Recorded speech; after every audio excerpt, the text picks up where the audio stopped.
Gagawa tayo ng low-carb cake roll. First step, separate egg yolk from egg white. Then add Cheddar's green dahan, golden monk fruit erythritol blend.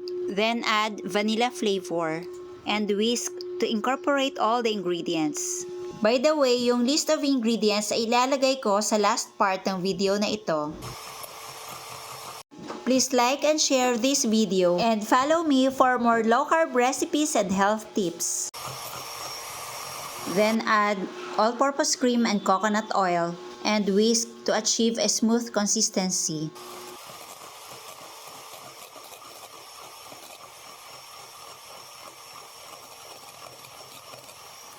Set aside. In another mixing bowl, put Cheddar's green dahan almond flour, coconut flour, and Cheddar's green dahan cocoa powder. Maglalagay din tayo ng coffee, Cheddar's green dahan baking powder, then mix well.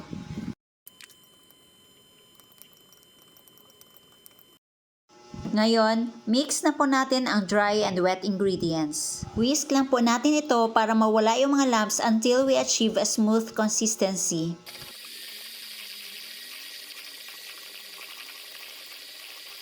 Then, set aside. Ngayon, balikan natin ang egg white. Whip using hand mixer, then add cream of tartar and Cheddar's green dahan monk fruit erythritol blend.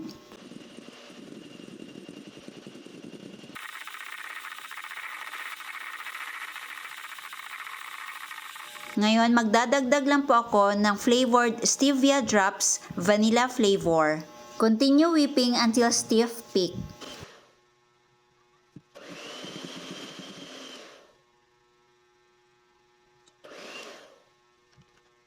Ngayon, ihalo na natin ang butter at meringue. As simple as cut and fold lang po yung procedure na gagawin. Dapat unti-unti lang po ang paglalagay ng meringue sa ating butter. Divide lang siguro natin into 4 batches.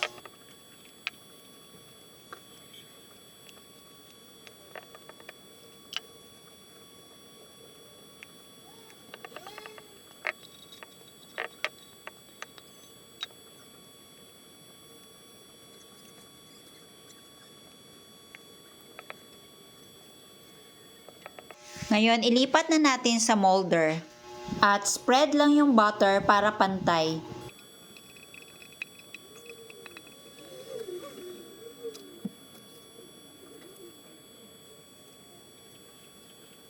Then bake at 175 degrees Celsius for about 18 to 20 minutes. After baking, let it cool for a few minutes. Habang naghihintay, gagawa muna tayo ng ating filling. In a mixing bowl, put chilled all-purpose cream or whipping cream. Then whip until soft peak.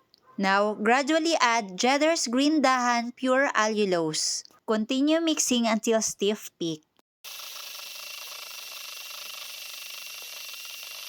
Now add vanilla flavor.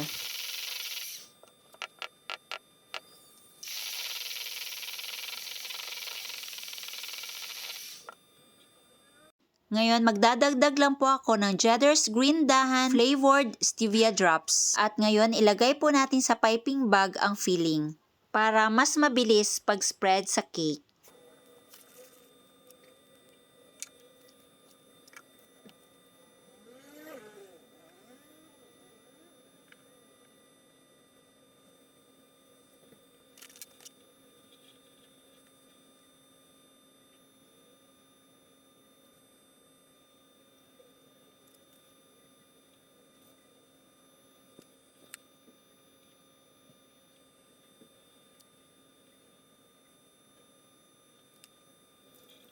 At ngayon, roll na po natin yung cake. Pagkatapos, chill po muna natin ito for about 2 hours. Pagkatapos, cut natin yung cake roll. At ganito po yung itsura ng side niya.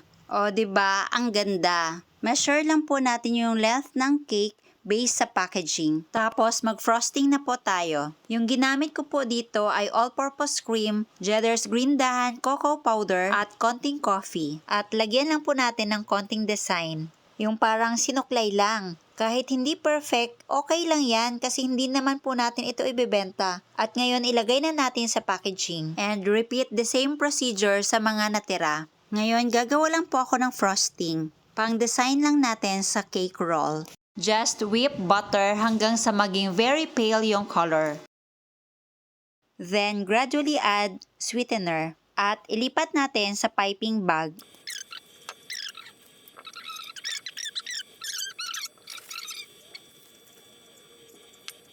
Very simple design lang po ang ilalagay natin kasi ganyan lang naman po yung kaya ko. Or depende po sa style nyo.